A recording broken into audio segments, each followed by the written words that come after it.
வணக்கம். இது people English series. இந்த வீடியோவில் நாம் எம்பெடட் கொஷின்ஸ்லேயே டபுள் கொஷின்ஸ் இருக்கிற மாதிரியான சில எக்ஸாம்பிள்ஸ்லாம் பார்க்க போகிறோம். எப்போ எதை சொல்லணும்னு உனக்கு தெரியவே மாட்டேங்குது. எங்கே எதை வாங்கணும்னு அவளுக்கு நல்லா தெரியும். எதுக்கு எந்த மசாலாவை யூஸ் பண்ணணும்னு எங்கள் அம்மாவுக்கு தான் சூப்பராக தெரியும். இப்படி நம்ம சொல்லுவோம். இல்லை எப்போ எதை சமைக்கணும், எப்படி சமைக்கணும், அதெல்லாம் நீ ஒன்றும் எனக்கு சொல்லித்தர வேண்டாம். இந்த மாதிரிலாம் நம்ம சொல்கிறோம் இல்லையா? ஸோ இதை சொல்கிறதுக்கான ஸ்ட்ரக்சர் இதுதான் நம்ம பார்க்க போகிறோம். வழக்கமான எம்பெடட் ஸ்டைல் தான். இதில் நம்ம டபுள் கொஷின்ஸ் இருந்தால் எப்படி இருக்கணும் அப்படின்னு பார்க்குறோம். அவ்வளோதான். இப்போ இதை சொல்கிறதுக்கு நம்ம நிறைய மெயின் கிளாஸில் நிறைய வேர்ப்ஸ்லாம் நம்ம யூஸ் பண்ண போகிறதில்ல. ஏன்னா பெரும்பாலும் தமிழ்லேயே நம்ம சொல்கிறப்ப பார்த்தீங்களான்னா உனக்கு தெரியல, நீ அதை கற்றுக்கணும், இதை எப்போ எதை வாங்கணும்னு ஏதாவது டிசைட் பண்ணிட்டியா? ஸோ இந்த மாதிரியெல்லாம் தான் நம்ம சில ஸ்பெசிஃபிக் வேர்ப்ஸ் தான் யூஸ் பண்ணுவோம் இல்லையா? ஸோ அதுதான் அந்த இடத்துல வரப்போகுது. ஸோ அடுத்தது இந்த எம்பெடட் கொஷின்ஸில் இந்த கொஷின் பார்ட் அப்படின்னு பார்த்தோம்னா ஃபஸ்ட்டு கொஷின் 2 + verb அண்டு இல்லைன்னா ஆர் சுச்சுவேஷனுக்கு ஏற்ற மாதிரி செகண்ட் கொஷின் இப்படி தான் நம்ம இருக்க போகுது. இப்போ இதில் சில சமயங்களில் டபுள் வேர்ப்ஸ் வந்ததானா அதை நீங்கள் தனித்தனியாக சொல்ல வேண்டியிருக்கும். ஸோ அதெல்லாம் நம்ம எக்ஸாம்பிள்ஸ் பார்க்குறப்ப பார்க்கலாம். ரொம்பவே சிம்பிளாக தான் இருக்கும்.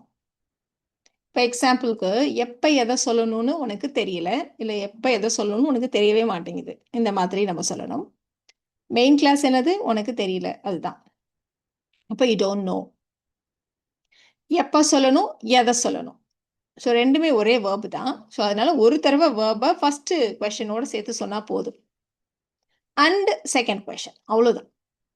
ஸோ இதில் ஏதாவது ஆர்டர் இருக்கா? எப்போ சொல்லணும், எதை சொல்லணும்? இதை இங்கே யூஸ் பண்ணுறப்போ எதை ஃபஸ்ட்டு கொஷன், எதை செகண்ட் கொஷன் வச்சுக்கணும்னு ஏதாவது ஆர்டர் இருக்கா அப்படின்னா அப்படிலாம் எதுவும் இல்லை. உங்களுக்கு எது கம்ஃபர்டபுளாக இருக்குமோ, எது ஃப்ளோ கரெக்டாக இருக்கும்னு நினைக்கிறீங்களோ நீங்கள் அந்த மாதிரி போட்டுக்க வேண்டியதுதான். ஸோ எப்போ சொல்லணும், வென் டு சே, எதை சொல்லணும், அண்ட் வாட், அவ்வளோதான். இப்போ you don't know when to say and what. இதை நீங்கள் சாதாரணமாக ஸ்போக்கனில் சொல்கிறப்ப இந்த அண்டு விட்டுட்டு கூட நம்ம சொல்லுவோம். You don't know when to say what அப்படி சொன்னாலும் கரெக்டு தான். எங்கே எதை வாங்கணும்னு அவளுக்கு நல்லா தெரியும்.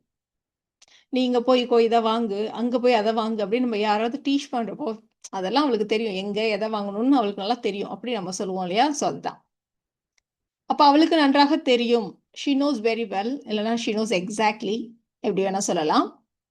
எங்கே வாங்கணும், வேர் டு பை, எதை வாங்கணும். ஸோ ஒரே வேர்பு தான் இல்லையா? அதனால் எது அப்படிங்கிறதுக்கு நம்ம வாட் அப்படி சொன்னால் போதும். அஃப்கோர்ஸ் நம்ம கிராமட்டிக்கலி கரெக்டுனா அண்டு சேர்க்கறது தான். அப்போ she knows very well where to buy and what. She knows very well where to buy and what. எதுக்கு எந்த மசாலாவை யூஸ் பண்ணணும்னு எங்கள் அம்மாவுக்கு நல்லா தெரியும். அப்போ my mom knows very well. இப்போ இது வரைக்கும் பார்த்த எல்லாத்துலேயுமே நம்ம நோன் வச்சு தான் சொல்லிட்டு இருக்கோம். ஏன்னா பெரும்பாலும் அந்த மாதிரி வருன்றதுனால டிஃப்ரெண்ட் வேர்ப்ஸ் எல்லாம் வச்சு அடுத்தடுத்த எக்ஸாம்பிள்ஸ் நம்ம பார்க்கலாம். So my mom knows very well. எந்த மசாலாவை யூஸ் பண்ணணும், விச் ஸ்பைஸ் டு யூஸ். எதுக்கு, எதுக்குன்னா என்ன அர்த்தம், எந்த டிஷ்ஷுக்கு அப்படின்னு அர்த்தம், அப்படி இல்லையா? ஸோ ஃபார் விச் டிஷ், எதுக்குன்னா for which dish. My mom knows very well which spice to use for which dish. My mom knows very well which spice to use for which dish. எங்கே போகணும், யார்கிட்ட பேசணும்னு எனக்கே தெரியல அப்படின்னு நம்ம சொல்ல போகிறோம். ஸோ எனக்கே தெரியல, ஐ மைசெல்ஃப் டோன்ட் நோ. இப்போ இந்த இடத்துல பார்த்தீங்களான்னா டபுள் கொஷன்லையும் டிஃப்ரெண்ட் வேர்ப்ஸ் இருக்குது. எங்கே போகணும், யார்கிட்ட பேசணும் அப்படி இருக்குது. அப்போ நம்ம தனித்தனியாக சொல்லணும். எங்கே போகணும், வேர் டு கோ. யார்கிட்ட பேசணும், ஹூ டு டாக். நம்ம whom to talk அப்படின்னு நம்ம சொல்லணும். பட் இப்போலாம் நம்ம மாடர்ன் இங்கிலீஷில் ஹூம்னு யூஸ் பண்ணுறது இல்லையா? அதனால who to talk to அப்படின்னு சொல்கிறோம். I myself don't know where to go or who to talk to. இல்லைன்னா and who to talk to. எங்கே போகணுன்னோ யார்கிட்ட பேசணுன்னோ எனக்கு தெரியல அப்படின்னு நீங்கள் சொல்கிறதா இருந்தால் இந்த இடத்துல ஆர். இப்போ ரெண்டையும் சேர்த்து சொல்லணும்னு நினச்சிங்களான்னா and.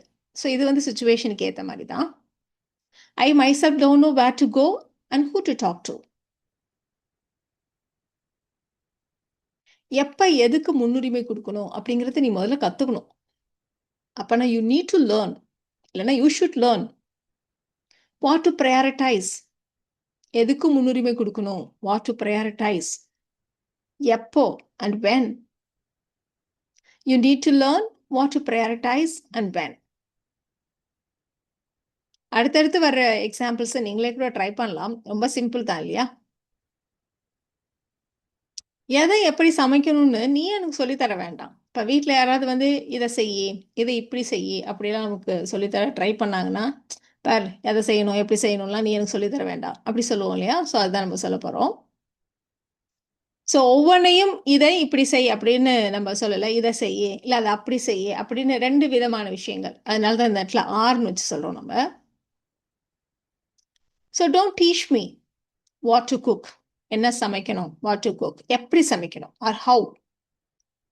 Don't tell me what to cook or how. Don't teach me what to cook or how. எப்படி சொன்னாலும் கரெக்டு தான்.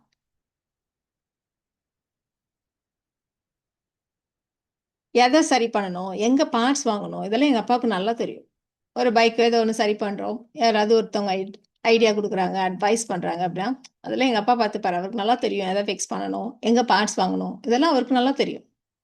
இப்போ மை டேட் நோஸ் எதை சரி பண்ணணும், வாட் டு ஃபிக்ஸ், எங்கே பார்ட்ஸ் வாங்கணும், where to get the parts. My dad knows what to fix and where to get the parts.